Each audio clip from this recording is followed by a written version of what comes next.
Boa tarde a todos. Eu sou Tássia Cruz, sou professora da FGV EBAP e sou gerente executiva do CEIP, Centro de Políticas Públicas da FGV.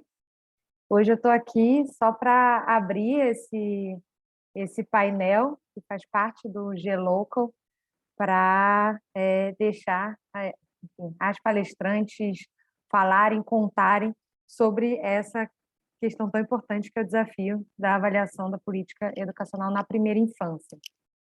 E antes de contar um pouco como a gente estruturou esse painel, queria falar que a importância da gente pensar a avaliação na primeira infância se dá não só para a gente, pela importância que a primeira infância tem para a educação, mas a gente já sabe na literatura que a qualidade das creches, a qualidade das pré-escolas são essenciais para a qualidade, para que essa primeira infância seja de fato efetiva para essas crianças, e não só uma política para as mães e para o mercado de trabalho feminino, que é importantíssimo, porém, acho que esse outro, a questão educacional, ela resvala na qualidade das creches e pré-escolas. Então, acho que a gente ter medidas e pensar medidas que nos ajudem a avaliar como que vão essas creches e pré-escolas e apoiar as creches e pré-escolas para desenvolver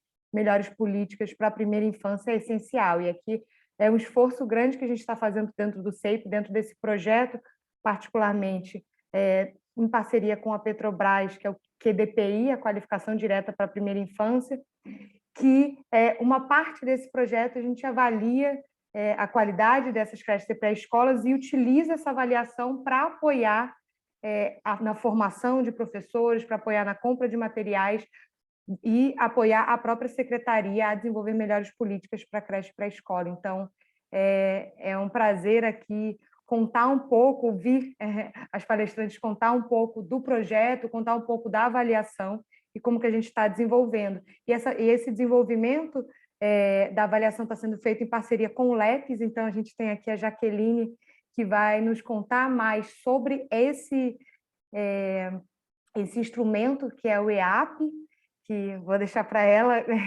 descrever e nos contar como que ele se efetiva, né, a coleta de dados, e depois a Ariana vai contar um pouco dos resultados. Então, hoje a gente tem 3 palestrantes. Primeiro, a Nayara, que vai nos contar sobre a educação infantil no Brasil, os desafios para mensurar a qualidade de políticas educacionais na primeira infância. Depois, eu vou passar para a Jaqueline, do LEPES, como eu contei, que vai nos falar sobre como mensurar a qualidade da aprendizagem do desenvolvimento infantil na educação infantil. E, por fim, a Ariana Brito, que vai contar a experiência do EAP nesses 4 municípios do projeto Qualificação Direta da Primeira Infância, que está sendo realizado pelo CEIP em parceria com a Petrobras. Então, já vou passar a palavra para a Nayara. A Nayara ela é coordenadora do projeto QDPI no CEIP. Ela é fundadora da rede MLG, de apoio à primeira infância, formada em gestão de políticas públicas pela USP, com especialização em psicossociologia da juventude e políticas públicas, MBA em gerenciamento de projetos e pós-graduanda no Master em Liderança e Gestão Pública.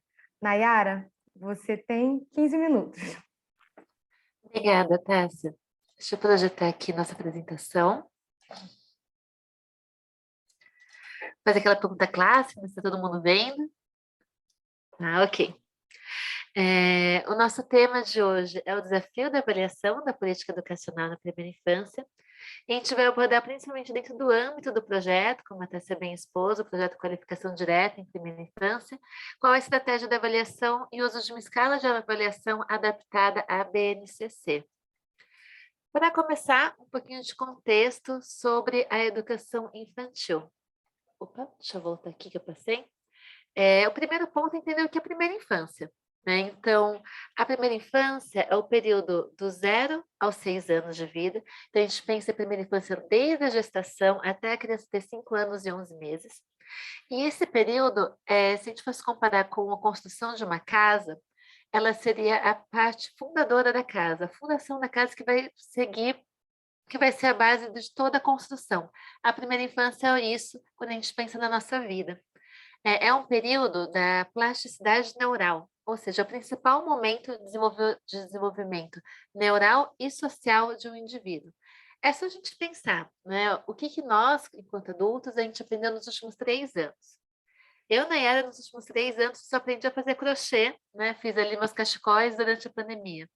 Uma criança de 3 anos, dos seus 0 aos seus 3 anos, ela aprendeu a sentar, a andar, a correr, a falar, a expressar sentimentos, a mentir, a ter empatia, a dar cambalhota. Tudo isso no espaço de 3 anos de vida. Né? Então, esse momento de desenvolvimento cognitivo, físico, social, não existe um outro momento, uma janela de oportunidade como essa. Isso significa que tudo que está no entorno dela gera um impacto, seja positivo ou negativo. Então, questões de acesso à alimentação saudável, está em situações de vulnerabilidade de risco, está em situação de violência, ter acesso a uma boa educação, ter uma família amorosa, tudo que envolve a vida dessa criança gera impacto no seu desenvolvimento. Isso também nos coloca como um ambiente, como um contexto de aprendizagem. Ou seja, às vezes a gente está com uma criança e a gente pensa, vou dar essa atividade aqui para ela aprender a escrever. Mas não é só isso, que não é só aquela atividade que faz ela aprender, é como a gente fala com ela, é o ambiente que ela está para desenvolver essa atividade. É interessante que ela tem com outras crianças, é interessante que ela tem com os adultos, é a forma como a gente a repreende ou a gente a elogia. Tudo que está no entorno dessa criança impacta no seu desenvolvimento. E é por isso que a gente tem que ter uma integralidade das políticas públicas. Né? A gente não pode pensar a criança, separá-la, né? Dividi-la em pedacinhos e cada política atender um lugar dela. Porque a criança é um ser único. Então, como a gente consegue unir políticas como saúde, assistência social, educação, meio ambiente, urbanismo, tudo pensando na segurança e no bom desenvolvimento da criança? Existe uma frase que eu gosto muito quando a gente fala sobre política pública pela primeira infância, que é: a política pública pela primeira infância é a mãe de todas as políticas. Isso quer dizer, a vida começa com a mãe, não é mesmo? É impossível você ter uma vida se não tivermos uma mãe envolvida. E todas as políticas públicas, elas começam na boa execução da política pela primeira infância. Porque quando a gente investe na primeira infância, e o Heckman, que é o vencedor de um prêmio Nobel de Economia, ele fez esse cálculo, a cada $1 investido na primeira infância, ele se reflete no retorno de $7 para a sociedade. Isso significa, quando a gente investe bem na política pela primeira infância, todas as outras são compensatórias, porque uma boa política pela primeira infância impacta em um melhor rendimento educacional, menor taxa de evasão, menor índice de criminalidade, melhores índices de saúde. Tudo que a gente faz pensando nessa criança e para essa criança, a gente consegue ter um retorno depois enquanto sociedade.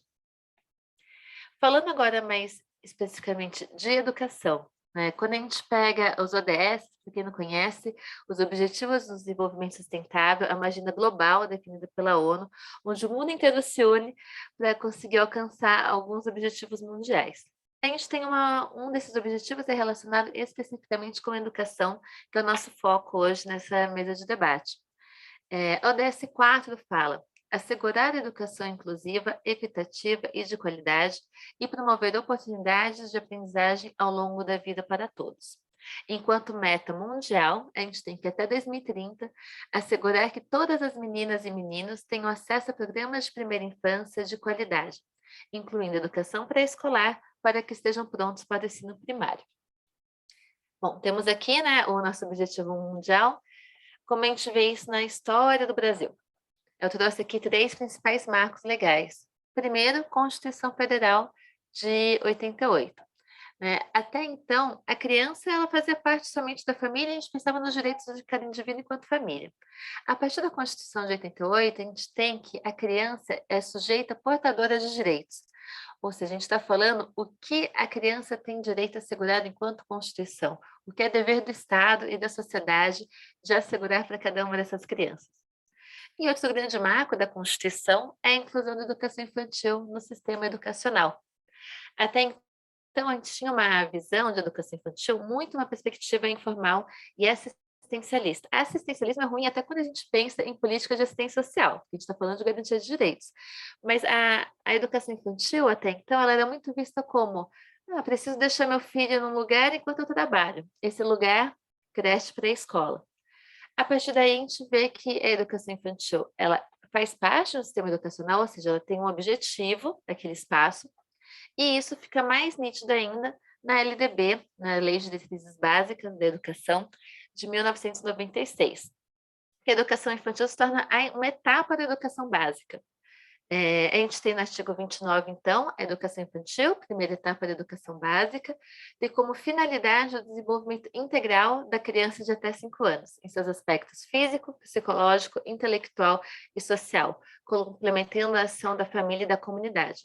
A gente vê só pela lei que, então, a escola não é onde eu deixo meu filho enquanto eu estou trabalhando. A escola tem uma função social aí no desenvolvimento dessas crianças. E no Plano Nacional de Educação de 2014, que prevê as nossas metas nacionais para os próximos 10 anos, a gente tem quanto meta para a educação infantil a universalização da educação infantil na pré-escola para crianças de 4 a 5 anos e uma ampliação da oferta da educação infantil em creches, de forma a atender no mínimo 50% das crianças de até 3 anos. E pensando no atendimento dessas metas, como que está o Brasil hoje? A gente tem aqui esse gráfico elaborado pelo Todos pela Educação, que coloca de 2012 até 2019. Hoje a gente ainda não alcançou essa universalização, a gente está crescendo, dando passinhos um pouquinho lentos, né? Mas estamos conseguindo cada vez mais aumentar esse acesso, e a gente tem 94,1% das crianças de 4 a 5 anos na pré-escola. Lembrando que nossa meta é a universalização, todas as crianças na pré-escola. E pensando em creche, hoje a gente tem 37% das crianças em creche. Ela não é uma etapa obrigatória, mas a gente vive sempre a gente ainda vive um cenário onde a gente tem mais demanda do que oferta de creches. Outra coisa que a gente pode perceber nesse gráfico, nas curvas, é que a gente teve um aumento maior do acesso das creches do que das pré-escolas. O crescimento do acesso à pré-escola está indo um pouquinho mais tímido, e a gente tem que aí focar nos próximos anos para a universalização. Pensando em questão de desigualdades, né? Assim como todos os outros cenários sociais, a gente tem aqui retratadas as desigualdades também na questão de acesso. Então, para as crianças de 0 a 3 anos, a gente consegue ver, a gente tem aqui a linha do meio, né, a média, então a gente tem 37% das crianças em creche, e a gente vê que tem um acesso menor quando a gente fala de crianças em regiões rurais e das crianças mais pobres, né? Então, quando a gente pensa que política pública é para quem mais precisa, a gente precisa também investir nesse cenário. Quando a gente fala sobre pré-escola, de crianças de 4 a 5 anos, a gente tem de novo essa desigualdade, tanto numa questão de raça quanto de renda. Bom, mas o desafio ele está não somente na ampliação do acesso, né, na garantia do acesso, ele também está na questão de qualidade. Né? Voltando a dizer, né, a escola tem um papel social, ela não é só um espaço onde a gente deixa a criança, então como a gente consegue garantir as duas coisas? A universalização do acesso e também a qualidade. E quando a gente fala de qualidade na educação infantil, a gente está falando muito sobre BNCC, a Base Nacional Comum Curricular, que ela preconiza como deve ser desenvolvida a educação infantil no município. Então, primeiro ponto, a BNCC ela traz a concepção de criança. A BNCC coloca que crianças são sujeitos ativos, né? E a escola tem que promover esse exercício do seu protagonismo e o desenvolvimento da sua autonomia. E as práticas pedagógicas devem respeitar as potencialidades e singularidades de cada criança. Pensando em eixos da prática pedagógica, a prática pedagógica na educação infantil, ela vai por 2 caminhos. As interações, tanto dos adultos com as crianças, como entre as crianças, e as brincadeiras. Brincar é aprender, né? E acho que isso vai ficar ainda mais nítido, né, na apresentação da Jaqueline, quando ela contar um pouquinho do método do EAP. Outro ponto, tudo que acontece na escola tem que ter uma intencionalidade pedagógica, né? A gente tem uma intencionalidade educativa em todas as ações. Então, vou pensar numa atividade feita na escola, vou pensar num espaço onde não tem atividade na escola, tudo aquilo tem que ter um propósito, porque, como falei, é uma janela de oportunidade de aprendizagem que é única na vida. Então, tudo que está acontecendo está aí promovendo, influenciando no desenvolvimento daquela criança. E quais são os desafios da educação infantil? Primeiro, garantir o acesso à educação infantil, prioritariamente às famílias em situação de vulnerabilidade. Isso pode ser por meio, por exemplo, de associar as vagas em creche com programas como hoje é de Auxílio Brasil, antes era do programa Bolsa Família, associar isso ao CAD único, por exemplo. Então, como a gente consegue mapear os lugares que mais precisam ter esse acesso e garantir que a ampliação do acesso esteja nesses locais. O segundo ponto de grande desafio, educação inclusiva e antirracista. Quando a gente fala de educação inclusiva, não é só garantir que a criança com deficiência esteja na escola, mas garantir que aquela educação que é desenvolvida por essas crianças, de fato, promova a sua autonomia, promova o seu desenvolvimento infantil. E uma educação antirracista que consiga promover a quebra de um histórico de racismo estrutural que a gente tem no Brasil. Como a gente faz com que a escola seja o primeiro lugar, a educação infantil seja o primeiro lugar para a gente quebrar esses fatores históricos. Terceiro ponto, formação continuada dos professores. A gente tem que sempre estar pensando nisso, investindo nisso, para que a gente consiga cada vez mais garantir uma qualidade na educação infantil. E concursos públicos, que também consigam filtrar e preparar os melhores perfis para estar atuando na educação infantil. Prédios apropriados ao desenvolvimento infantil, se a gente fala que o ambiente ele impacta no aprendizado, a gente está falando também do ambiente com estrutura, né? Então, prédios que sejam realmente, que permitam um bom desenvolvimento da educação infantil, ou seja, janelas baixas, né? Mobiliário que seja adequado para a altura dessas crianças, que permitam que elas enxerguem o mundo fora, que eles consigam andar em segurança nas escolas. O quinto item, intersetorialidade, integração das políticas públicas, principalmente com saúde, assistência social. Então, como que a escola dialoga com outras pastas, faz atividades por exemplo, de saúde nas escolas, que as escolas consigam fazer encaminhamentos para assistência social, acione assistência social quando necessário, que pense de fato naquele olhar voltado para a criança em sua integralidade.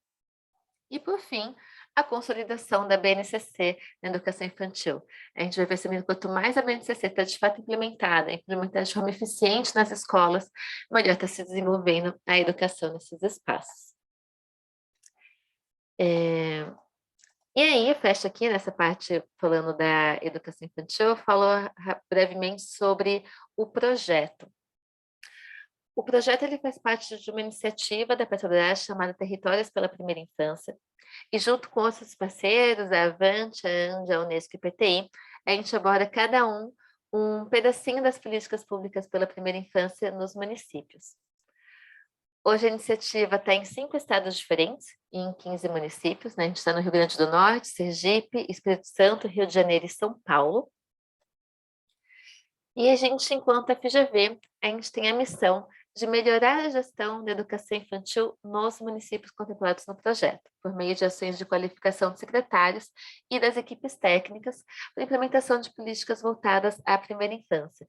Então, o nosso foco ele não é na criança em si, mas sim na melhoria da gestão, que vai permitir que esses gestores consigam desenvolver melhores as suas ações e a gente consiga, então, promover o desenvolvimento das crianças de 0 a 6 anos. Como objetivos do nosso projeto, nós temos 3. Primeiro, qualificação em primeira infância dos secretários municipais, a partir de mentorias, também fazendo uma rede colaborativa de trocas e fortalecimento mútuo, focado sempre na primeira infância. O segundo objetivo, voltado para a ampliação do acesso à creche pré-escola. E o terceiro objetivo, que é o desafio que a gente vai mais abordar aqui, que é a gestão pedagógica na educação infantil, o que inclui a implementação de pré-escolas modelo, que é onde será nosso objeto de estudo hoje. Falando brevemente das ações que são realizadas no projeto, então, considerando o ciclo de vida da inovação, a gente começa realizando diagnósticos da educação infantil no município, e pensando em ampliação do acesso à rede, e pensando na gestão pedagógica.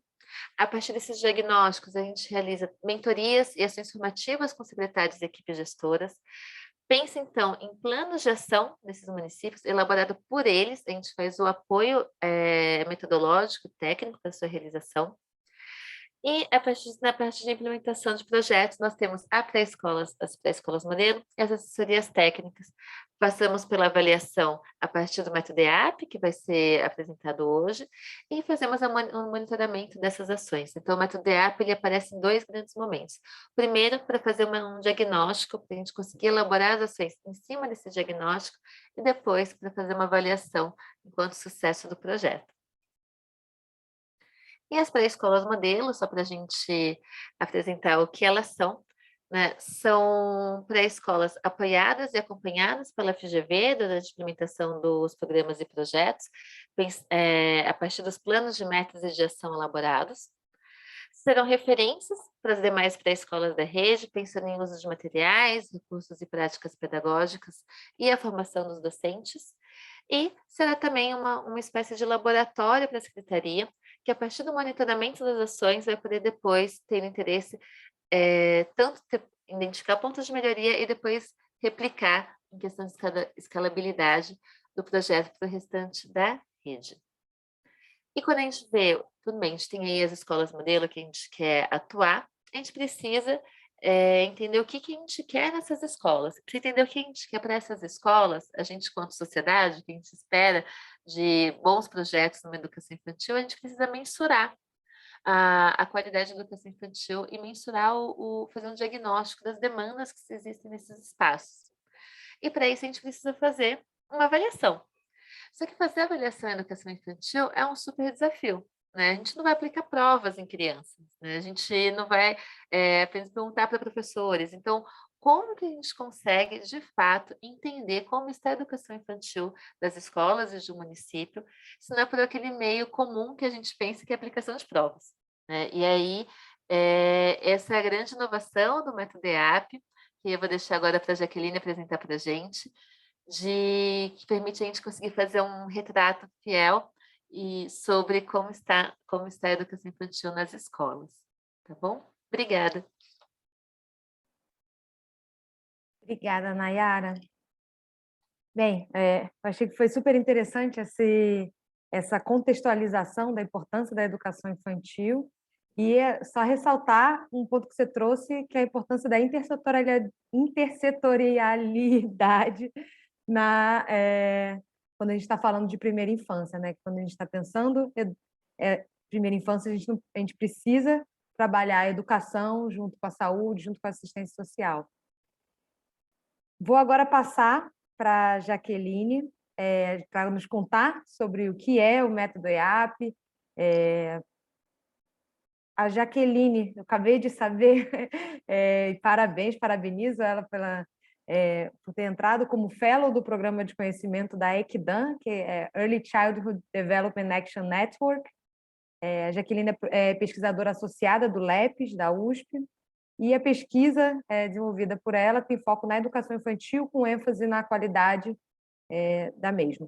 É economista, possui mestrado em economia aplicada pela USP. Jaqueline, por favor.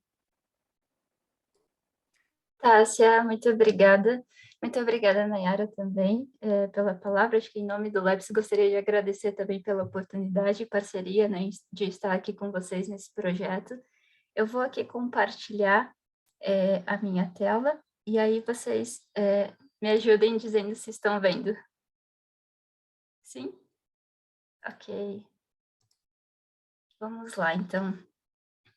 Hoje eu estou aqui para falar, então, sobre isso, né, sobre como que a gente mensura a qualidade na educação infantil, um ponto tão importante e principalmente diante de todo esse contexto, né, que a Nayara trouxe.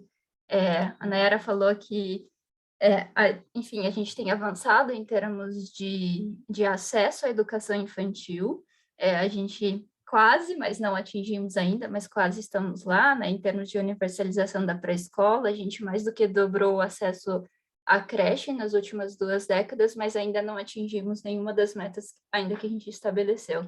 Mas mais do que isso, a Nayara também disse que esse acesso, apesar desses avanços, né, ele é desigual. Então, é desigual por renda, é desigual por localização, é desigual por raça, é desigual também pelas regiões. Quando você olha essa distribuição nas grandes regiões do país, ela é desigual. Então, esse acesso ainda tem algumas limitações. E por mais que a gente tenha avançado, a literatura ela fala, né, que não basta o acesso, a gente precisa, de fato, oferecer essa vaga, mas numa educação infantil de qualidade. Até porque, se não for com qualidade, isso pode gerar até efeitos negativos sobre o desenvolvimento e aprendizagem das crianças. Então, de fato, esse tema, né, qualidade na educação infantil, é um assunto muito importante, principalmente para o nosso país, porque, de novo, não basta a gente atingir a meta de que estamos ofertando vagas, estamos atingindo a meta, porque essa meta ela precisa ser acompanhada com qualidade. Já e aí, antes... Desculpa te interromper, é que eu acho que a gente não está vendo no modo de apresentação. No Zoom, normalmente, você tem que compartilhar a tela da apresentação e não do arquivo em si. Entendi. Qualquer coisa eu te dei acesso já, que aquela apresentação que a Nayara estava fazendo, que é exatamente a sua, ou de repente a Nay pode compartilhar a tela dela. Agora sim. Agora foi? Ah, perfeito. Obrigada, Ari. Obrigada, Tássia, por ter me avisado. Bom, então, antes de eu tentar responder um pouquinho essa pergunta, né, principalmente caminhando e falando sobre a EAP, eu queria fazer uma outra pergunta para vocês, que é o que é qualidade? Então, você, de repente, como mãe, você como pai, você como professor, você como diretor, ou gestor público, professor, né, enfim, pesquisador, o que você pensa, né, por qualidade? E acho que, como mãe, né, muitas vezes a gente matricula, enfim, eu não sou mãe ainda, mas tenho sobrinhos, a gente matricula as crianças na escola e, de repente, a gente pensa, a criança voltou limpinha, né, ou voltou alimentada, ela até brincou na escola, isso é ok, sabe? Muitas vezes a gente parte desse princípio, né? Mas será que isso é qualidade, né? Será que o que as crianças realmente estão vivenciando na educação infantil é de fato o que a gente espera? É de fato aquilo que a gente tem colocado nos nossos documentos? É aquilo que a literatura tem nos dito que a gente precisa garantir para o desenvolvimento e aprendizagem das crianças? Então, assim, sempre fica muito esse questionamento, né? E aí acho que trago essa perspectiva do que a gente pensa por qualidade, né? O que a gente pensa e o que está envolvido nesse tema de qualidade. Essa figura aqui, eu queria muito que a gente observasse, né? Opa! E aqui, por exemplo, a gente tem um prédio que parece, na figura, bonito, né? E aí a minha pergunta é, será que ele tem essas características que a gente deveria considerar como uma boa qualidade? Será que ele atende a aspectos mínimos? A gente está vendo também nessa figura, por exemplo, interações das crianças com os adultos. E aí a minha pergunta é, será que essas interações elas são saudáveis? Será que o professor, por exemplo, ele consegue dar essa ajuda para a criança, né, no sentido do desenvolvimento dela, da aprendizagem dela? Ou será que as crianças estão apenas passando um tempo na unidade educacional? Aqui, nessa figura, a gente também vê um parquinho, né, um parquinho infantil, e aí alguns equipamentos, alguns materiais. Será que esses materiais, eles são para as crianças, né? Eles são de acordo com a faixa etária, eles atendem aspectos de conservação, enfim, tem vários aspectos aqui, né, que a gente poderia falar. Aqui tem também elementos da natureza nessa figura, e assim por diante, mas meu ponto é, o que é qualidade, né? O que é qualidade? E aí, eu acho essa pergunta ela é muito reflexiva, até para nós como sociedade, né? Justamente por isso, porque quando nós vamos buscar isso nas unidades educacionais, muitas vezes a gente não sabe responder essa pergunta. O que eu espero que uma creche, que uma pré-escola, ela atenda para eu matricular, por exemplo, uma criança lá. E, enfim, o que a literatura nos diz? O que é qualidade? Na verdade, ela diz que não existe, de fato, uma resposta única, uniformizada, né? Até porque depende do contexto local. Então, a gente como Brasil ou como município, a gente pode entender qualidade de uma forma diferente, por meio de alguns aspectos. Então, a gente precisa dessa definição do que é a qualidade conforme o nosso contexto local, a nossa cultura, enfim, o que a gente realmente está esperando por esses aspectos. E aí, falando um pouco sobre isso, né, eu queria trazer aqui um pouquinho para vocês o que nós brasileiros, ou o que o Brasil, né, os documentos oficiais nos dizem sobre qualidade na educação infantil. Esse quadro, ele sumariza um pouco o que a gente tem estudado, né, quer dizer, o que os documentos mostram e o que a gente tem aplicado, basicamente usando, né, o que a gente está usando para tomar decisões em termos de política pública. Então, vamos lá. Nessa primeira coluna, eu trouxe para vocês os parâmetros, que são os parâmetros nacionais de qualidade na educação infantil. E o que há nesse documento? Ele aborda questões relacionadas a condições de oferta, então instalações, espaços materiais e imobiliários, além dessa questão da gestão da unidade educacional e também da questão de formação, né? E, por fim, questões relacionadas a práticas pedagógicas, interações e aprendizagem e desenvolvimento das crianças. Os parâmetros, como o próprio documento diz, né, eles são um ponto de partida, né, eles são uma referência. Além desse documento, a gente tem o INDIC, que são os indicadores da qualidade da educação infantil, que é um instrumento de autoavaliação em que as instituições eles podem estar utilizando. E, basicamente, também aborda questões de condições de oferta, então, de infraestrutura, né? Questões de gestão da unidade educacional, questões de formação e questões aqui de práticas pedagógicas e interações. Tá? Além desse documento, a gente tem o CAQ, que é o Custo Aluno Qualidade. E, inclusive, essa ferramenta aqui, essa medida, né, ela é bem importante, dado todo esse novo contexto do novo Fundeb. Enfim, quando a gente pega essa proposta, né, do novo Fundeb, ela está baseada também no uso do CAQ, que é o Custo Aluno Qualidade. Então, que vai abordar, basicamente, condições de oferta, né, basicamente questões de infraestrutura, além dessa questão de gestão da unidade e também da formação da equipe. Além do CAQ, nós temos, que é algo bem novo, a ANEI, que é a Avaliação Nacional da Educação Infantil, que hoje faz parte do SAEB, né? E teve um projeto piloto em 2019. Basicamente, vai abordar também questões de condições de oferta, formação, e aqui questões, pelo menos na proposta inicial, diversidade e inclusão. E aí, por fim, como a Nayara trouxe, nós temos a BNCC, que é a Base Nacional Comum Curricular, que vai abordar basicamente essas questões de práticas pedagógicas e interações, e também de aprendizagem e desenvolvimento das crianças. Então, não sei se deu para anotar, mas aqui a gente tem vários aspectos, né, que a gente poderia dizer que é qualidade. Então, o Brasil, ele basicamente traz esse retrato para a gente de que, olha, a gente está considerando esses aspectos aqui como qualidade. Então, é basicamente isso que a gente deveria atender. Mas se a gente também parar para anotar o que a gente normalmente utiliza para tomar decisão, está basicamente aqui no CAQ, na ANEI, né? A ANEI é bem nova, mas basicamente em condições de oferta. Então um exemplo, né? Quando você pega o censo escolar, lá a gente tem algumas definições e a gente consegue saber como que está o Brasil em termos de infraestrutura das unidades educacionais. E normalmente esses microdados são utilizados para a tomada de decisão. Então, hoje no Brasil, o que a gente tem é esse retrato aqui. E é isso que a gente considera por qualidade.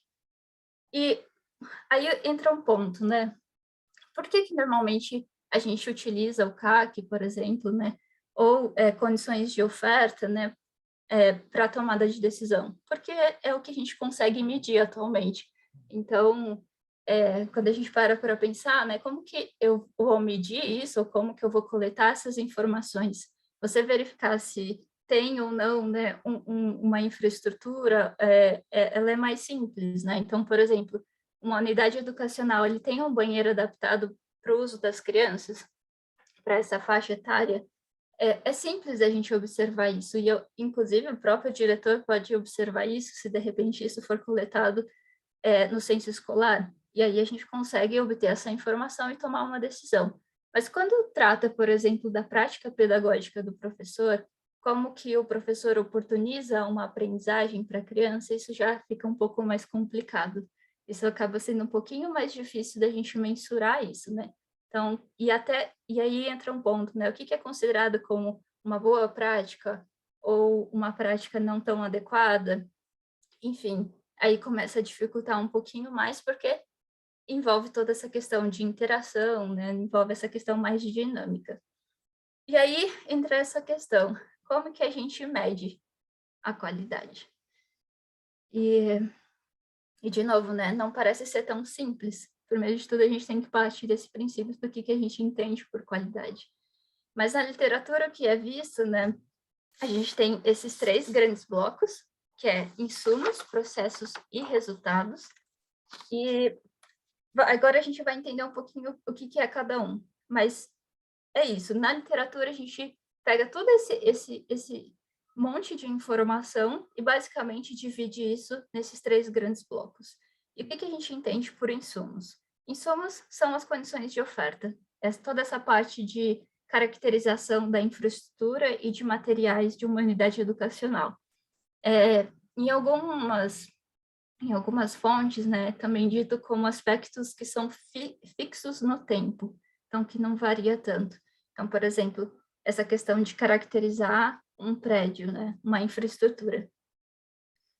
Processos têm mais a ver com as questões mais dinâmicas, né, que envolve mais a interação da criança com o adulto, da criança com a criança, mais relacionada à prática pedagógica e também ao uso do tempo e do espaço na sala de referência de uma criança. Então, está relacionado mais a essas questões, esses aspectos dinâmicos. E aí, acho que vale dizer que tanto insumo, né, quanto processo, às vezes é até difícil fazer essa separação em alguns momentos, né?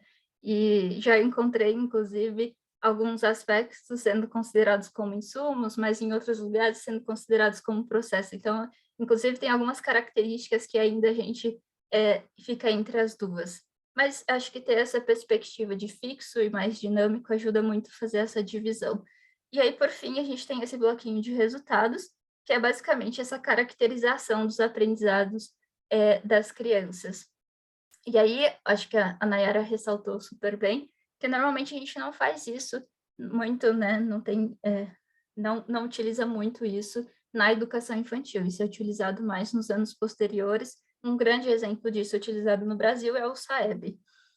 Mas aqui eu acho que, enfim, eu trouxe mais para ressaltar do que a literatura diz, né, sobre qualidade, como que a gente mede isso e, enfim, como que isso é dividido em termos de conteúdo na literatura. E aí um outro ponto é que normalmente, né, o que a gente encontra de evidência é que processos está relacionado diretamente a resultados. Então, quando a gente pensa que, como o Brasil, por exemplo, ou até pelas próprias ODSs, né, queremos oportunizar as mesmas oportunidades para todos. Então, se nós pensarmos numa política, né, em que nós queremos melhorar, por exemplo, a aprendizagem e desenvolvimento das crianças, de repente aqui a gente tem que focar nos processos, porque a gente tem bons indicativos, a evidência mostra isso, de que processos está diretamente relacionado a resultados. Então, você melhorar a prática pedagógica, isso tem tem efeito, né, sobre a aprendizagem e desenvolvimento das crianças. Além disso, o que a literatura diz é que insumos não está relacionado diretamente a resultados. O que isso significa? Se eu tiver um prédio, vamos supor que o Brasil tivesse uma política em que ele colocasse um prédio para todo mundo da melhor forma possível. Isso não necessariamente significa que as crianças estão tendo a sua aprendizagem e desenvolvimento. Então, insumos não têm essa relação direta com a aprendizagem das crianças, mas o que a literatura também mostra é que ela é um oportunizador, ou seja, você ter, né, os materiais, você ter esse prédio, essa infraestrutura, ela oportuniza os processos, que por sua vez impacta esses resultados. Mas aí ainda continuamos com a pergunta, né? Como que a gente mede tudo isso? E aí, de novo, né? Tem algumas características aqui que eu disse, acho que é até mais simples, né, da gente medir, como, por exemplo, insumos. Mas é isso, existe toda essa dificuldade, né? Como que a gente mede tudo isso? Porque processos, por exemplo, não é tão simples. E aí, para isso, existem vários instrumentos atualmente no mundo todo. Inclusive, assim, enfim, existem vários instrumentos, mas acho que um ponto interessante é que, às vezes, existem instrumentos mais focados em insumos, existem instrumentos mais focados em processos, existem outros instrumentos focados em resultados, né? E existe um pouco dessa especialização, mas mais do que isso, né? Normalmente, esses instrumentos, eles não são de livre acesso, então eles são caros para você utilizar.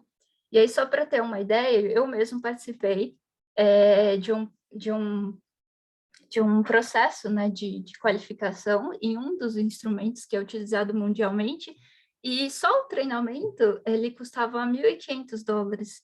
Então, é muita coisa, e só de uma pessoa, em torno de $1.500. Se a gente replicar isso, né, vamos aplicar em uma cidade, dependendo do tamanho da cidade, isso fica muito caro. Então, acaba que sendo um pouco difícil você aplicar isso em larga escala, e se a gente pensar isso também no país como um todo, acaba sendo um gasto muito alto. Então, acaba sendo não tão acessível, vamos dizer assim. E aí que entra todo a história da IAP, né? Entra todo esse contexto da IAP, porque a IAP, ela vem de um instrumento que foi criado justamente para ser acessível a países de baixa e de média renda. E a IAP, ela realmente... A IAP não. Esse instrumento, ele se chama MELCO.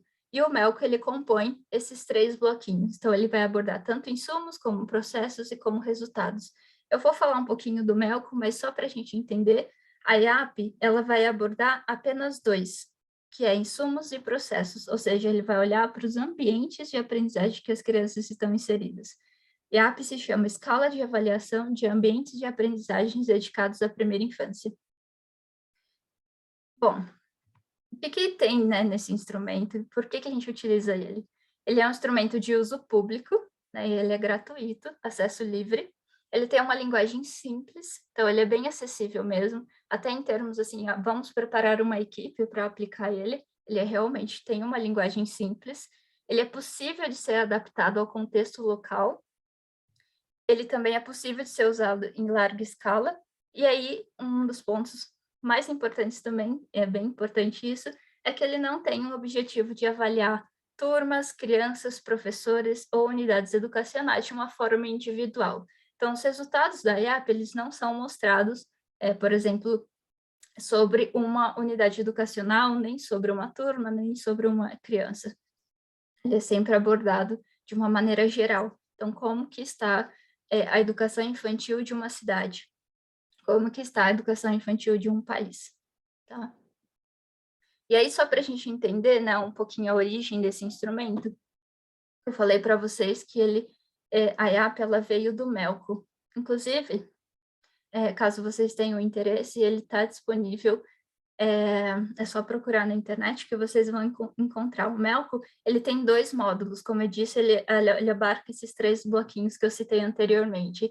E aí ele tem esses 2 módulos, um que é o MELI, que vai olhar para as aprendizagens, para os ambientes de aprendizagem das crianças, e o outro que vai olhar para as aprendizagens e o desenvolvimento das crianças, ou seja, resultados.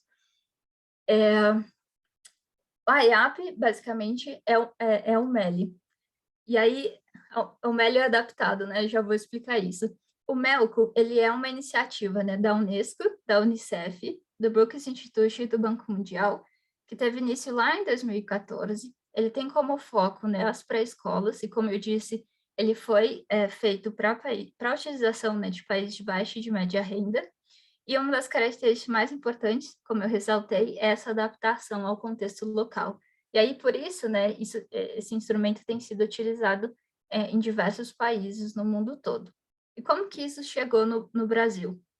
foi por meio de uma parceria do LEPES e a Fundação Maria Cecília Soto Vidigal. Então, em 2017, nós trouxemos esse instrumento para o país e iniciamos um processo de tradução desse instrumento.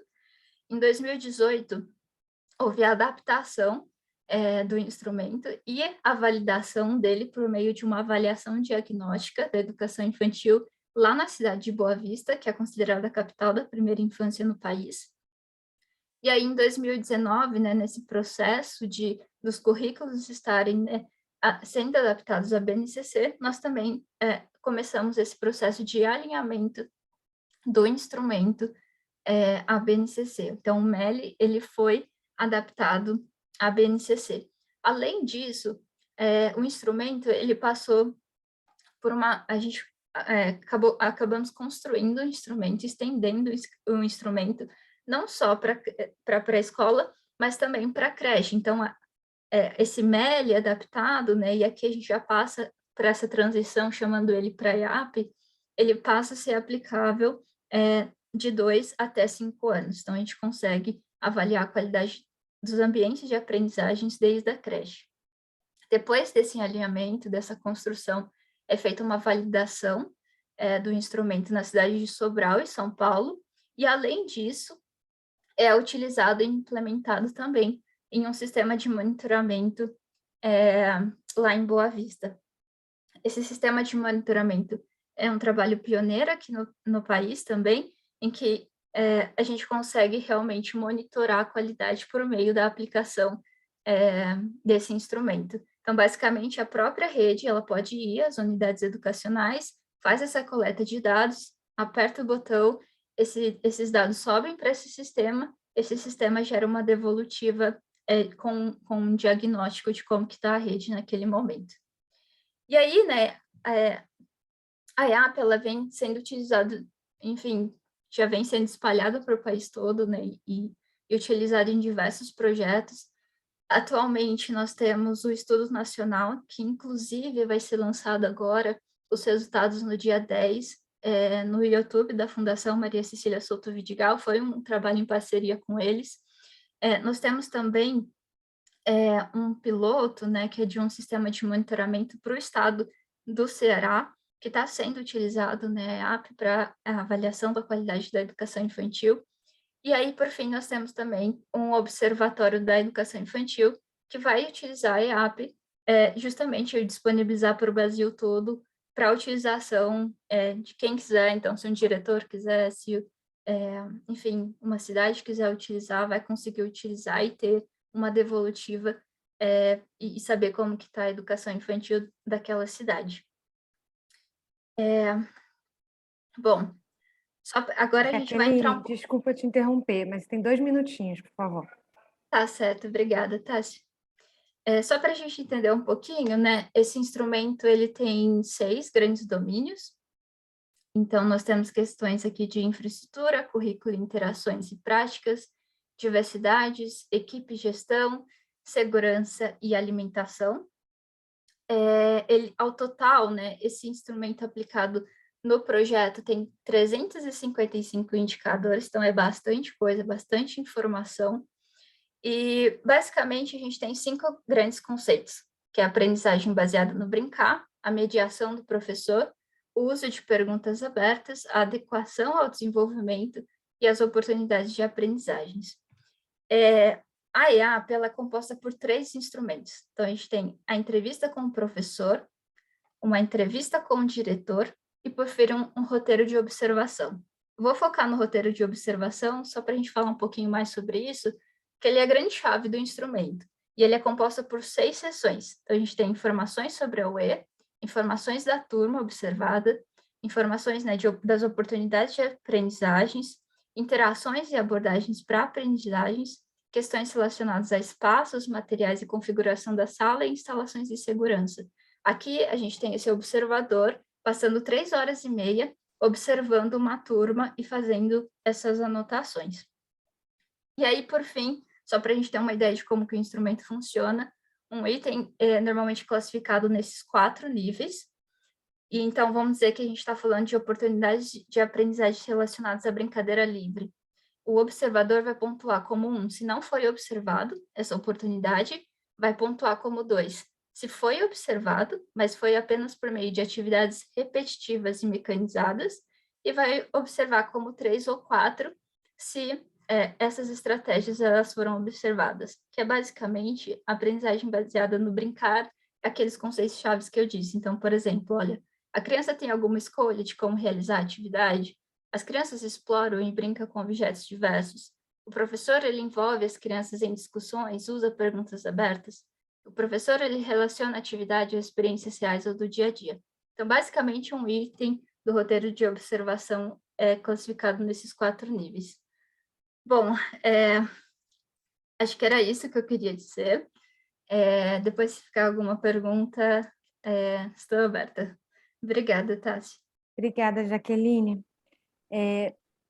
Eu peço a todos que, por favor, enviem perguntas aqui pelo chat. No final, eu vou passar agora para a Ariana, e no final a gente vai ter um momento de perguntas e respostas, então fiquem à vontade para já ir enviando as perguntas para eu ler no final e a gente ter uma conversa, uma troca entre todos.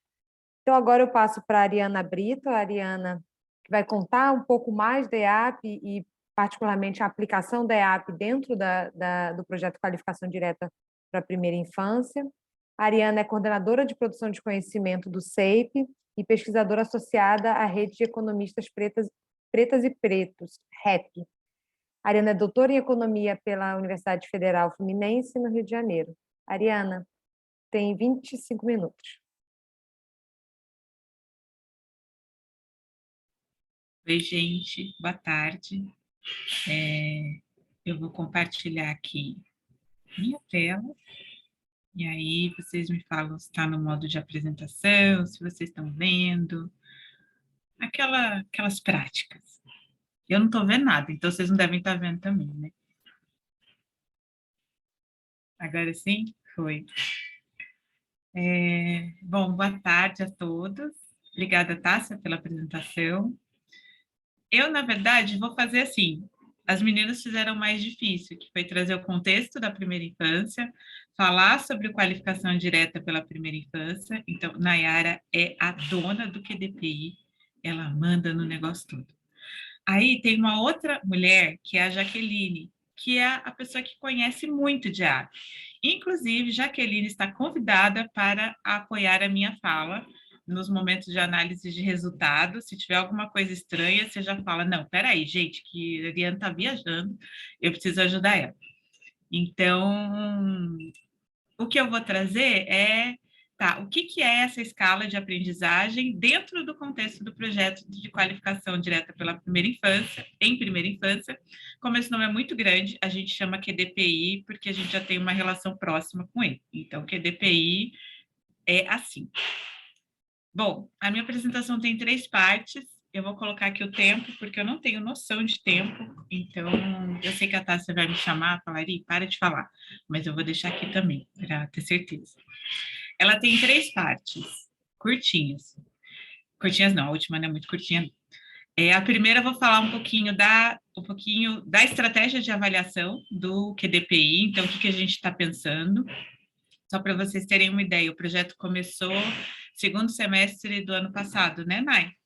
Pode fazer assim. A gente fez recentemente a coleta de dados nos territórios, foi em março e abril.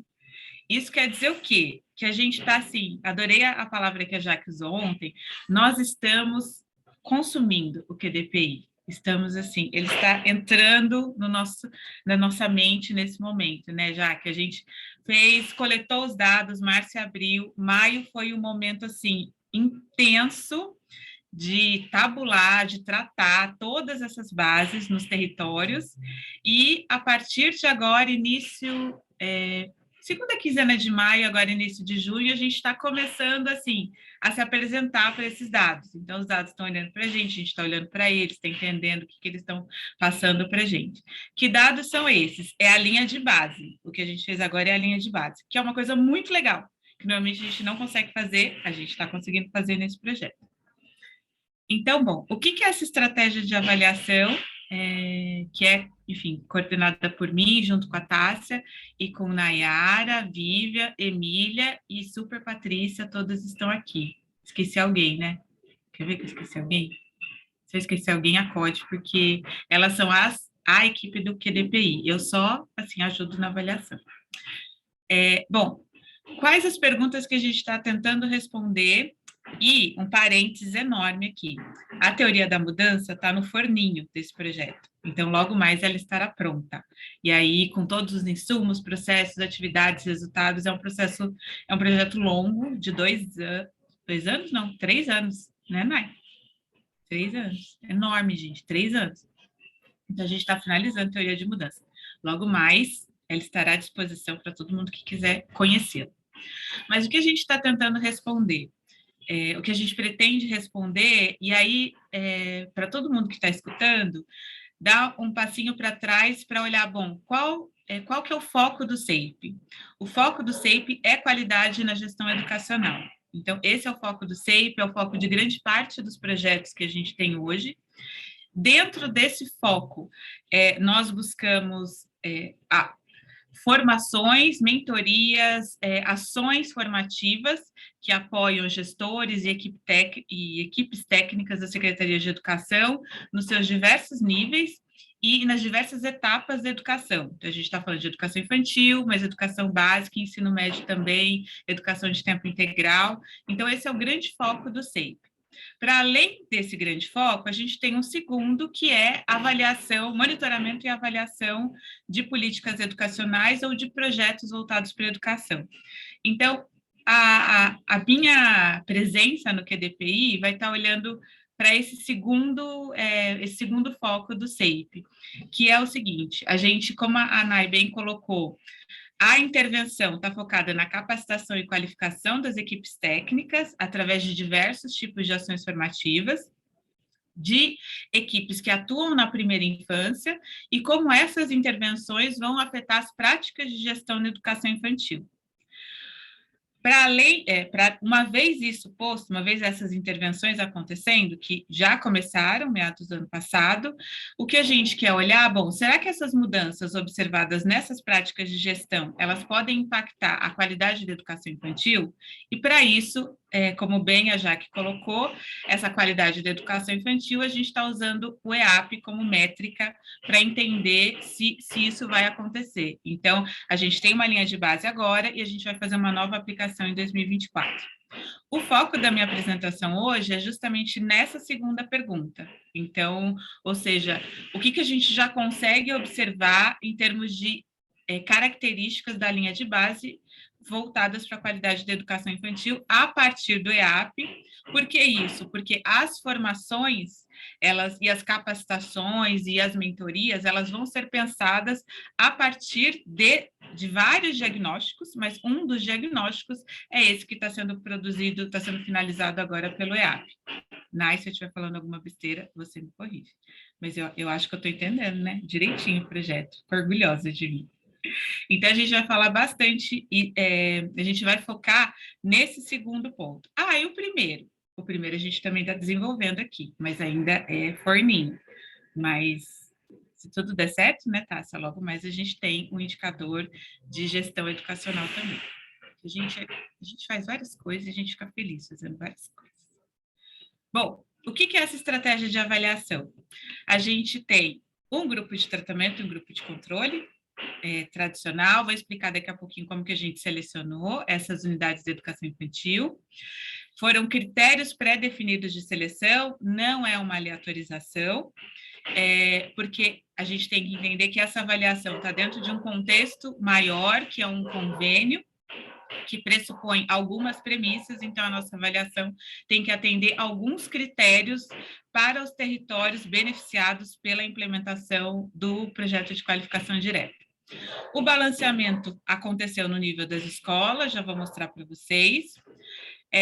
Ao longo, como eu comentei, março e abril, nós tivemos a coleta de dados da linha de base, nos 4 territórios, lá no iniciozinho, o Nai comentou dos 15 municípios, eu estou com medo de falar território, mas são municípios. Nos 15 municípios, a gente fez a aplicação em 4 municípios nesse momento, que a gente não vai falar quais são, porque ainda não pode. Logo mais a gente fala. A partir de julho, durante praticamente 2 anos, a gente tem a implementação do QDPI, que são todas as ações formativas, essas ações de capacitação, em 2 grandes blocos. Um são as escolas modelo, que são essas que a gente selecionou agora e aplicou a linha de base. Alguns municípios não têm escolas modelo, então a gente só vai ter ações de formação e de mentoria. Então, isso quer dizer que a avaliação, ela vai estar falando para parte do projeto. E aí, lá em 2024, se tudo der certo, e tudo vai dar certo, a gente vai aplicar novamente o EAP. E aí, para coletar os resultados, desse meio tempo, eu tenho outra função. Só trabalho agora e daqui 2 anos? Não, eu trabalho também durante. O que eu faço durante isso tudo? Eu produzo conhecimento e dissemino conhecimento sobre avaliação da educação infantil. Porque se eu só fizesse isso, aí a Tássia não ia gostar de mim. E volto só daqui 2 anos, tirar férias durante 2 anos. Não. Então, vamos ter muita produção de conhecimento sobre educação infantil, qualificação da educação infantil e avaliação na educação infantil. Bom, o que esses territórios têm? A Nayora falou lá no início, a nossa base de dados para escolha, aqui falando dos 4 municípios das escolas modelo, são 12 escolas modelo. Nossa base vem do censo escolar. Quem trabalhou com isso, maravilhosa Emília Marinho, que está aqui, conhece tudo de censo escolar. Foi lá, trabalhou, deu um gás, censo de 2020, porque 2021 não está pronto. Um dia estará. Não está, a gente usou o censo de 2020. Qual foi o nosso público-alvo? Escolas com pré-escolas, necessariamente, é o foco do QDPI. Rede Municipal de Educação, então a gente está tratando de municípios. Existem casos muito raros, né, Mi, de pré-escolas e creches na rede estadual, mas nosso foco é rede municipal. E área urbana. É sempre área urbana? Gente, um dia a gente vai olhar para a área rural, mas a gente ainda está olhando para a área urbana aqui. A partir desse grande público-alvo, a gente definiu, não, na verdade, aquelas premissas do convênio colocam os critérios obrigatórios. Quais são os critérios obrigatórios? Era que o prédio da escola fosse próprio, ou seja, para que a escola, no meio da avaliação, no meio do projeto, perde o prédio, que o aluguel acabou, quer retomar o prédio, e aí, tudo que você fez? Acabou? Não, então não. E lembra que a Jaque falou que a instalação e infraestrutura e a qualidade dessa infraestrutura é essencial também ali no grupo de insumos para garantir a qualidade da educação infantil. Então, um dos critérios foi ter prédio escolar próprio. Outro critério orçamentário, principalmente, era possuir até 6 turmas na pré-escola e até 120 alunos. Então, a gente está falando de uma quantidade de alunos, ainda que a EAP não olhe aluno, mas a gente está falando de uma grande quantidade de alunos na pré-escola que vão ser beneficiados pela iniciativa. E um critério que ele, obviamente, não é mensurável, no sentido de estar no censo escolar e tudo mais, mas foi uma exigência do projeto também, é que a escola não poderia passar por mudanças estruturais durante a implementação do projeto, ou seja, para a gente garantir como que a gente coloca? Que aquela escola permaneça com aquelas características que a gente identificou no início e que todas as mudanças sejam aquelas realizadas pelo QDPI, ou seja, que não tenham outras mudanças que aconteçam. Terceiro ponto, terceira base para a gente chegar na nossa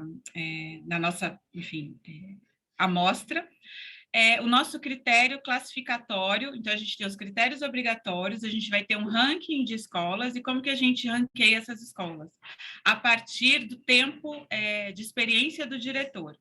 E aí a gente dividiu em 3 critérios distintos, que são priorizáveis, ou seja, primeiro, quanto mais tempo de experiência na escola, que seria elegível, ou seja, a partir daqueles critérios no item 2.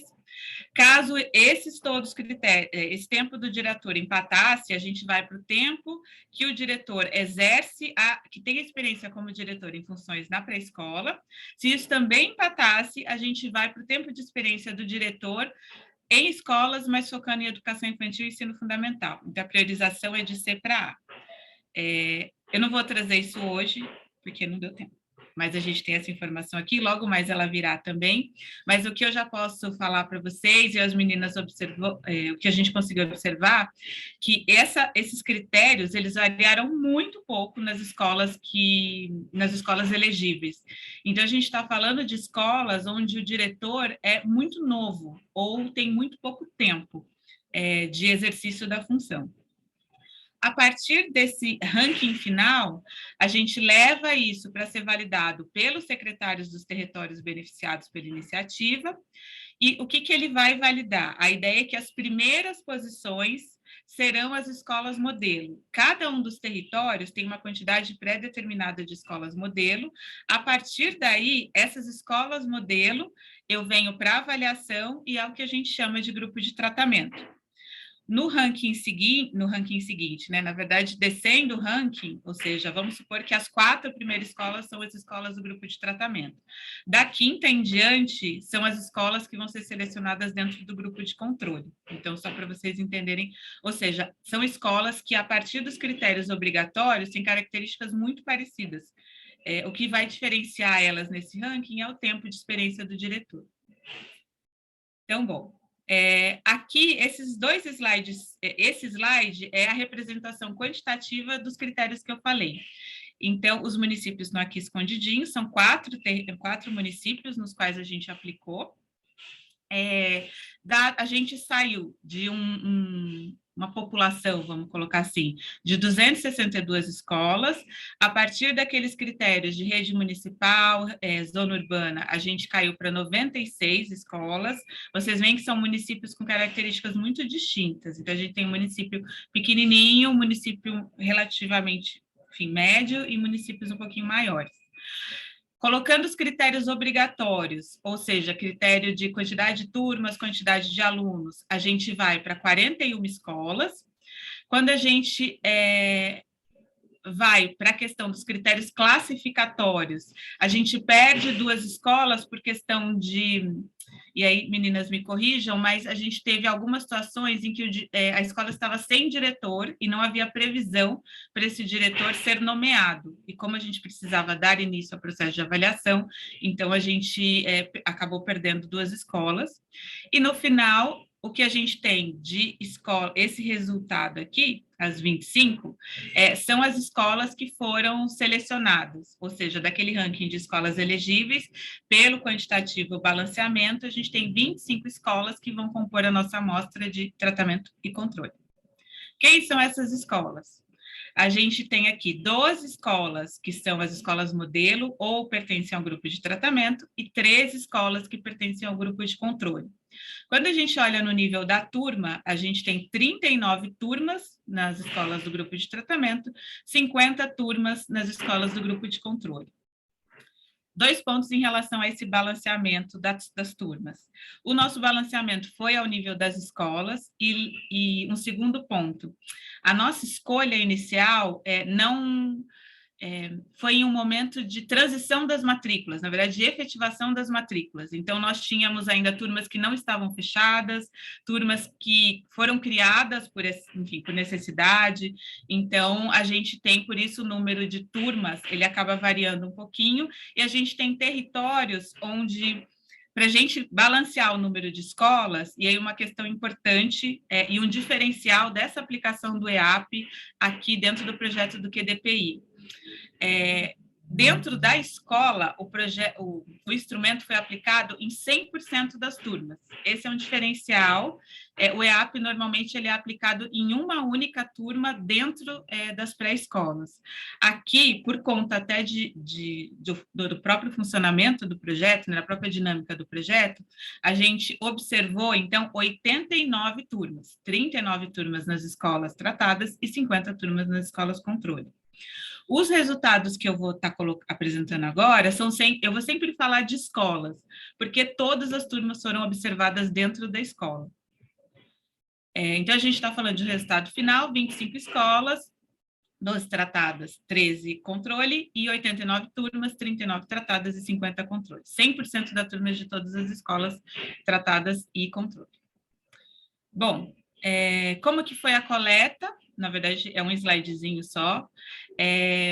O EAP pressupõe uma certificação, então pressupõe uma formação que foi dada pelas meninas todas aqui, Jaque, Emília, Nayara, Vivian, que andaram por esse Brasil durante 2 meses, literalmente andaram por esse Brasil, de norte a sul, leste a oeste, foi uma loucura. Nós tivemos um total de 57 inscritos. Quem foi o público-alvo das nossas formações? Um dos objetivos do QDPI é transferir tecnologia do EAP, do instrumento, como a Jaque bem falou, ele é um instrumento aberto, então nós gostaríamos de garantir que as secretarias pudessem, no médio, no longo prazo, se quiserem, também aplicar o EAP, aí independente do CEIP, independente do LEPS. Então, nós tivemos 57 inscritos, desses 51 participaram das formações, 41 foram certificados, e tivemos 37 aplicadores. A gente tem uma taxa de sucesso na certificação de 80%, então, que é esse 41 aqui, dividido pelos 51. A quantidade de aplicadores, ela diminui um pouquinho, porque a gente precisava ajustar a disponibilidade dos certificados. Então, daqueles que foram certificados, então, alguns não tinham disponibilidade para os horários que eram necessários, então, a gente não usou todos os certificados, todos aqueles foram certificados. Quem foram esses certificados? Basicamente, servidores efetivos dos municípios, em especial da Secretaria de Educação. Então, a gente está falando de quase 93% dos aplicadores como servidores, ou seja, a gente conseguiu relativamente bem já fazer essa transferência de tecnologia nesse momento. E aí vamos para a parte interessante, que são os resultados. Os resultados são os resultados da linha de base. Quais resultados que eu estou falando? Lembra que a Jaque falou que tinham 355 indicadores. Isso quer dizer que eu ficaria até amanhã falando de indicadores, o que não é viável para vocês numa sexta-feira à tarde. Então, o que a gente vai falar aqui? De alguns resultados da linha de base do principal bloco, que é o bloco de processos, especificamente observação de práticas de aprendizagem. Então, Jaque, vou estar falando disso aí, qualquer coisa, acode a coleguinha aqui, se eu falar alguma coisa estranha. Mas é o principal bloco, né, Jaque? É o maior bloco, é o grande foco do EAP, são as práticas de aprendizagem. Posso falar assim? A gente, oportunidades de aprendizagens, interações, aí sim. Isso, boa. Então, a gente vai falar de alguns desses resultados e o nosso nível de desagregação aqui é por grupo de tratamento e controle. Então, bom, não estou enxergando nada, gente, estou vendo vocês, estou vendo... agora não estou vendo mais vocês. Então, se estiverem fazendo alguma careta, eu não vou ver. Eu não estou nem vendo aqui o meu... Peraí, gente, foi demais na minha tela aqui. Bom, primeira grande tabelinha, são 5 tabelinhas que eu trouxe para vocês aqui, vamos ver o que a gente consegue falar. Primeiro grande bloco são as oportunidades de aprendizagem. Todos esses resultados estão por aqueles níveis que a Jaque falou antes, então os níveis 1, 2, 3 e 4. Porque ela me deu essa super dica, que é uma forma mais fidedigna da gente apresentar os resultados. Porque, aí, estatística básica, a média é muito influenciada pelos níveis 1 e nível 4.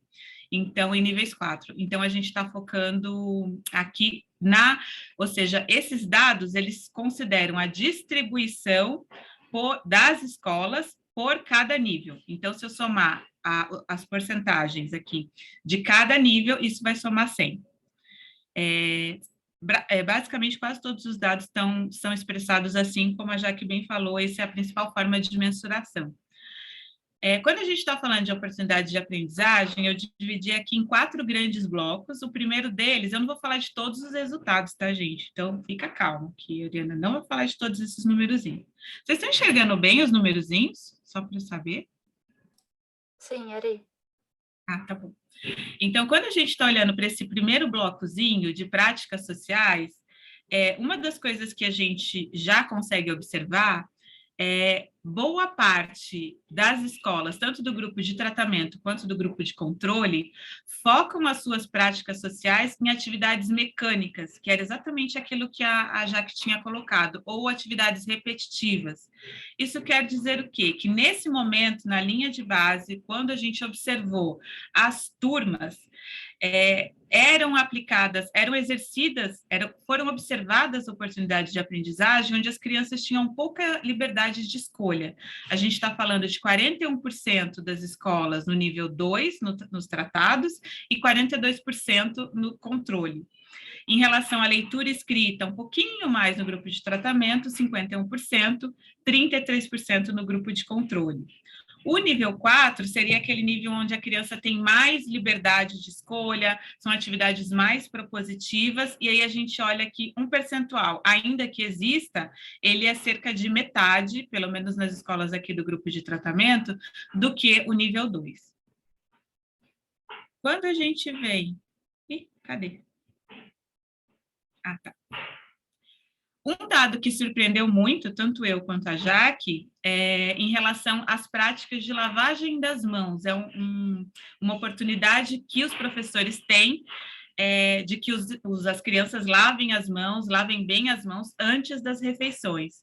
E o que a gente observou, no caso do grupo de tratamento, e muito próximo do grupo de controle, que quase 3/4 das escolas, os professores não foram observadas práticas de lavagem das mãos, ou essa lavagem aconteceu de forma inadequada durante aquele período de observação que a Jaque mencionou, que são as 3h30. Quando a gente olha para atividades de oralidade, para práticas de oralidade, oportunidades que as crianças têm de se comunicar, de se expressar, o que a gente consegue observar aqui do lado direito dentro do grupo de controle, nós já temos 44% das escolas que incluíam diversas oportunidades de participação das crianças em atividades orais, que é esse 44 que está aqui, 0,44. O que é a diferença para esses outros níveis? Basicamente, a gente está falando no nível 2, quando o professor lê alguma coisa e pede para a criança repetir. Então, ele não dá oportunidades de que ela crie fantasia, vou colocar assim, a Jaque deve estar me matando porque eu estou usando suas palavras, mas oportunidades que ele tem de criar, de imaginar, de propor, inclusive, outras formas do entendimento que ele tem a partir de questões orais. Quando a gente olha para... E já que você quiser me interromper, por favor, tá? Quando a gente olha para a leitura de livros pelo professor, foi outro dado que também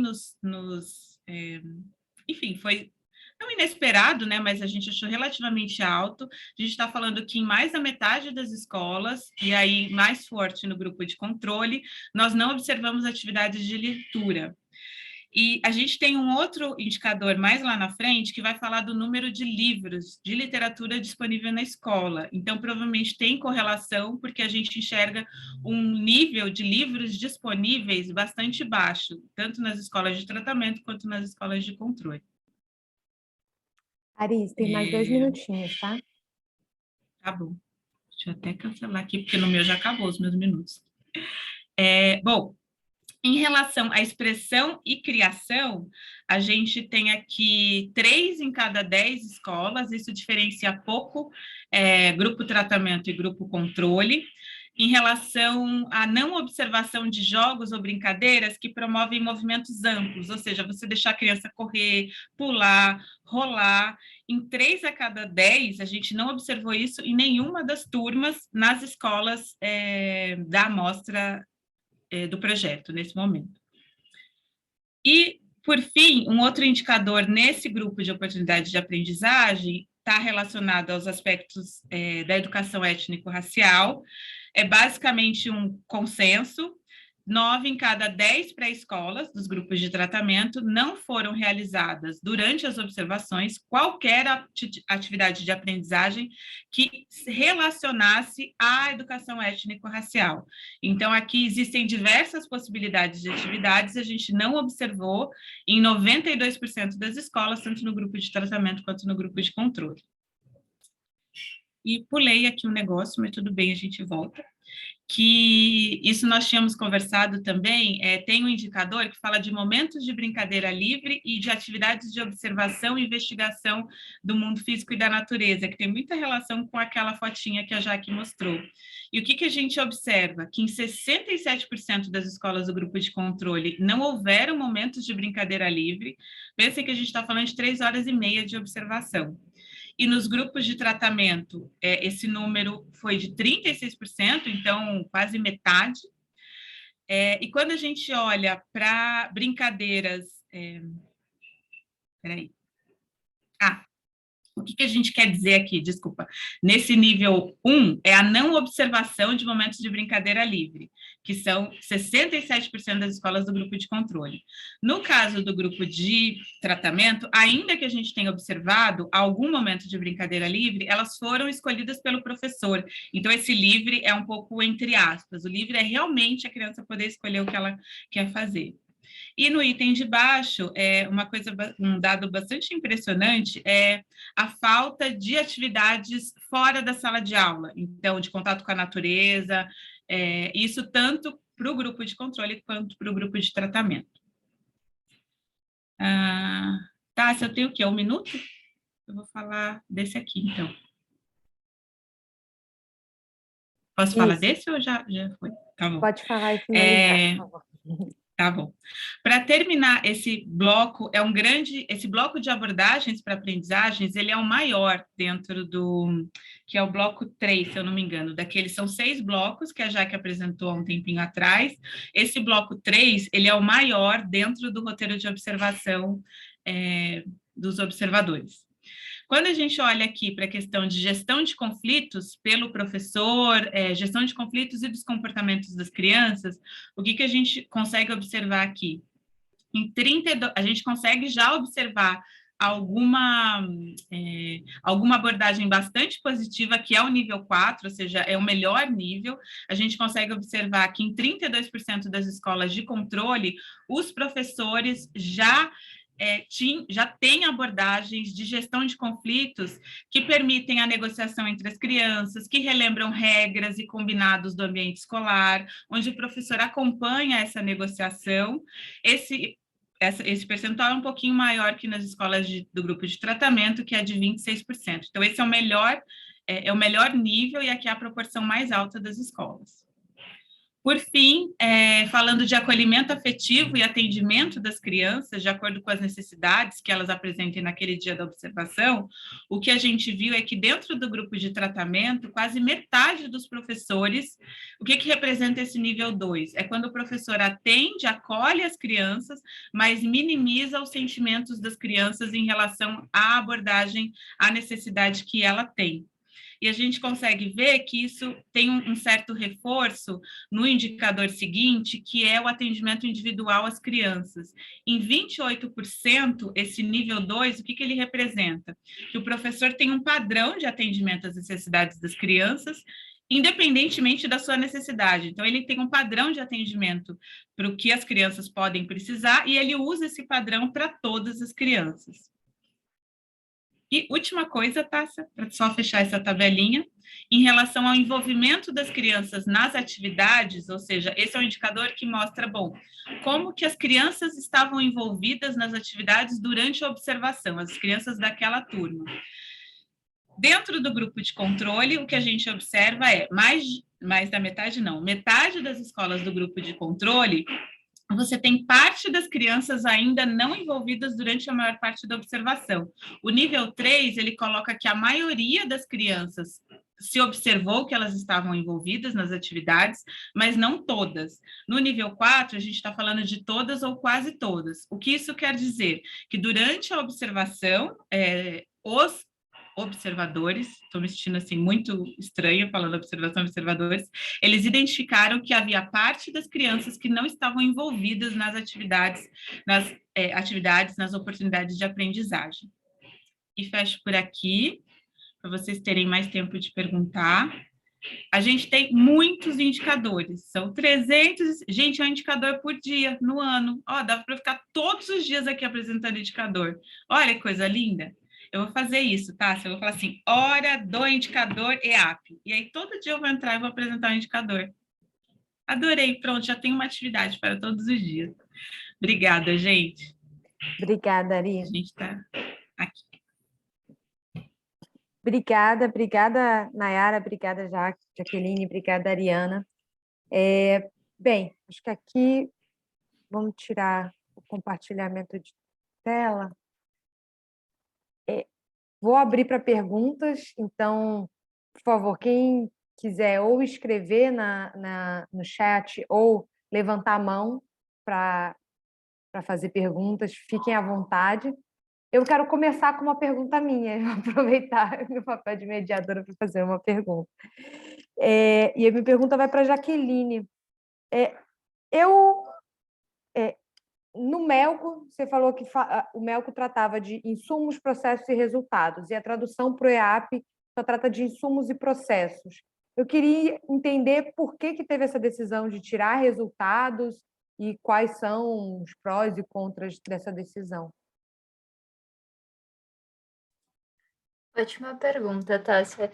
Eu acho que quando eu falei sobre o contexto, né, da EAP, eu acho que fica realmente essa dúvida no ar. Assim. Na verdade, eu acho que no Brasil existe um grande debate, né, sobre essa aplicação do model em si. Se você pegar o model, essa parte que avalia aprendizagem e desenvolvimento das crianças, do jeito que ele é, existe muito debate em relação a isso, se a gente realmente deveria fazer isso, se não deveria, como que a gente faz, e ainda mais pensando nesse contexto que é o Brasil, alinhado à BNCC.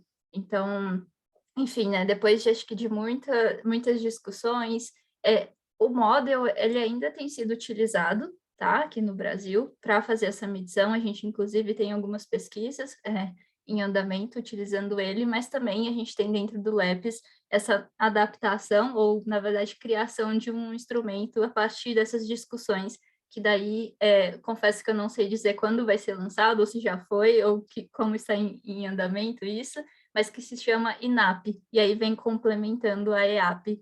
Então, existe sim essa nova proposta, não foi deixado de lado, mas acho que o contexto ele é um pouco diferente diante de todo o nosso contexto aqui brasileiro e as discussões que vêm sendo realizadas.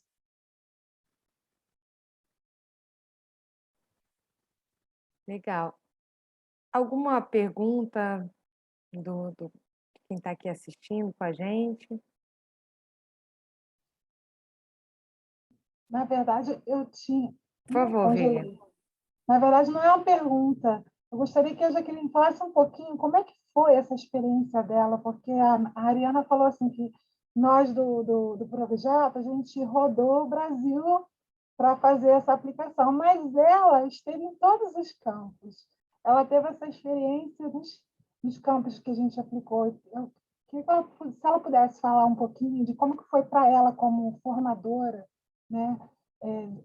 Entrar nesses contextos tão diferentes e fazer essa formação, esse treinamento. Obrigada, Vivian, pela pergunta. Eu acho que tem várias coisas assim passando pela minha mente nesse momento, né? Principalmente, justamente por causa dessa vivência. Em todos esses últimos 3 anos, eu sempre estive mais alinhada à questão dos dados, essa análise dos dados, a produção de conhecimento, né, a partir desses dados. Apesar de ter recebido treinamento, a minha experiência de campo ela é realmente baixa, né, em relação a esse tempo. E aí ter vivenciado de como que isso acontece, né? Como que é, na verdade, a realidade ali, olhando o dia a dia, é realmente diferente, né? E ela vem complementando essa formação, assim, dos dados, né? Essa produção de conhecimento por meio dos dados. Eu acho que um ponto interessante é que os contextos, eles realmente são diferentes, né? E uma coisa que sempre tentei trazer também, acho que diante dos treinamentos, né? Que não necessariamente, por exemplo, um não no instrumento, quando a gente vai lá verificar se tem ou não tal coisa, significa ser algo ruim.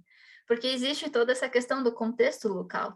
Pode ser que, por exemplo, para uma unidade educacional, aquele contexto realmente não existe aquilo, mas, de novo, né? Não significa que aquilo é ruim.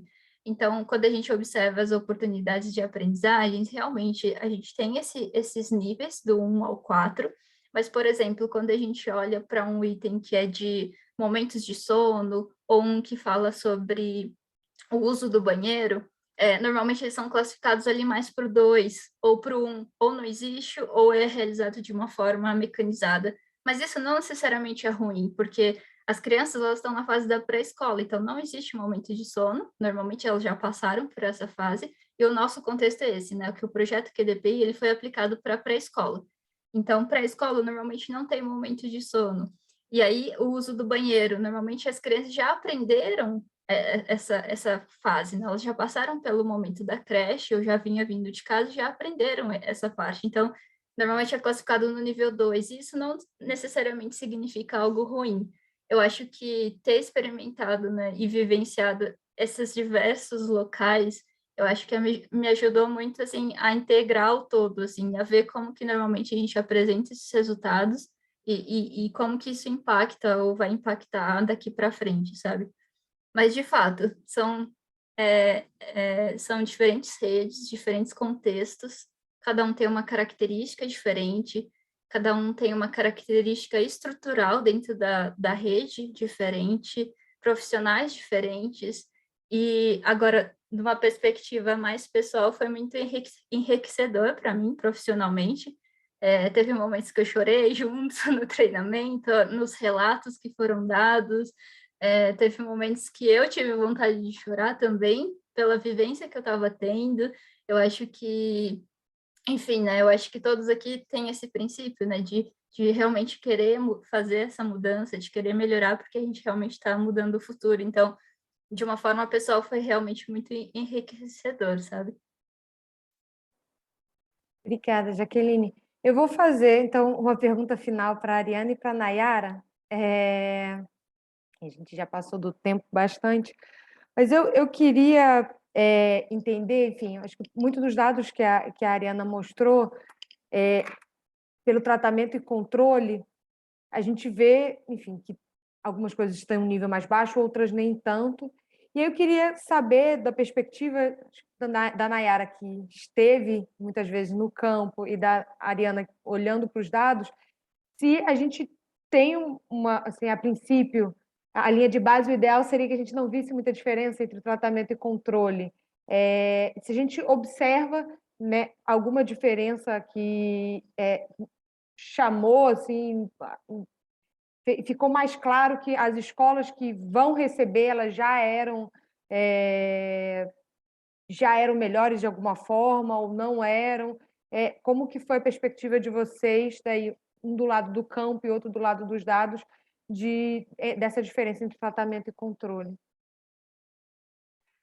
Bom, acho que eu vou começar falando do campo, então. Falando especificamente do campo que eu fui, não teve essa diferença entre as escolas tratamento e controle, enquanto estrutura das escolas e o que a gente observou nessas escolas. O que a gente teve foi, às vezes, um melhor acolhimento da parte da equipe das escolas, nas escolas tratadas, porque elas já conheciam o projeto com um pouco mais de afinco, né? Porque a gente teve uma comunicação um pouco anterior com elas. No território que eu fui, que a Jaqueline apresentou, a gente teve uma troca de diretores, então a gente teve que colocar uma escola no último momento, a gente não teve toda uma sensibilização com essa escola sobre o que a gente faria, então ela acabou se pegando um pouco desprevenida. E o desprevenido não é que ela preparou a escola para nos receber, mas para entender o processo, entender que a gente não está avaliando essas pessoas, e isso faz com que seja muito diferente a observação que a gente faz, quando a pessoa está à vontade ou ela não está à vontade com a nossa presença, né? Agora, em diferença das tratadas com as controle, pelo menos onde eu estive, não teve. Não sei se para os dados, no geral, teve, Ari. O que eu vi, enfim, o que eu já pude observar em média, quando a gente está olhando, enfim, mostrei grande parte dos dados de oportunidade de aprendizagem, a gente tem vários indicadores onde elas estão muito parecidas, seja no nível mais baixo, seja no nível mais alto, em alguns indicadores onde aparentemente existe uma diferença. Poucos indicadores dessa diferença, ainda a gente não pode falar se é estatisticamente significativa, mas ela é aparente nesse momento. Onde, nesse momento, eu vi, enfim, foram os dados finais que eu não apresentei, são os dados de infraestrutura e de espaço físico das escolas. Em média, as escolas tratadas têm um espaço físico melhor do que as escolas... Desculpa, as escolas tratadas têm um espaço físico pior do que as escolas controle. O que pode, lembrando que, enfim, a gente ranqueou essas escolas, elas foram validadas pelos secretários, mas o que a gente está olhando é, por exemplo, aqui a gente não está falando do prédio, mas ali dentro do espaço, o acesso dos materiais pelas crianças, a disposição dentro da sala, os cantinhos, a suficiência do espaço para as aprendizagens de educação infantil parecem um pouco melhores para as escolas tratadas do que para as escolas... desculpa, um pouco piores para as escolas tratadas do que para as escolas controle. Interessante, né? O oposto que a gente esperaria. Bem, muito obrigada. Agradeço a todos que ficaram até agora para assistir essa conversa. É um projeto que está no começo, então acho que é muito legal a gente ver a linha de base e também toda a discussão que isso gerou. Quem tiver interesse, acompanhe as publicações que vão vir daqui para frente, né? É um projeto longo, mas acho que tem muita coisa que vai ser gerado nesse meio do caminho. E boa tarde a todos. Tchau, tchau, gente. Boa tarde. Obrigada, gente. Obrigada, Ari. Obrigada, Obrigada, gente. Nayara. Boa Obrigada, tarde. Jaqueline. Boa tarde.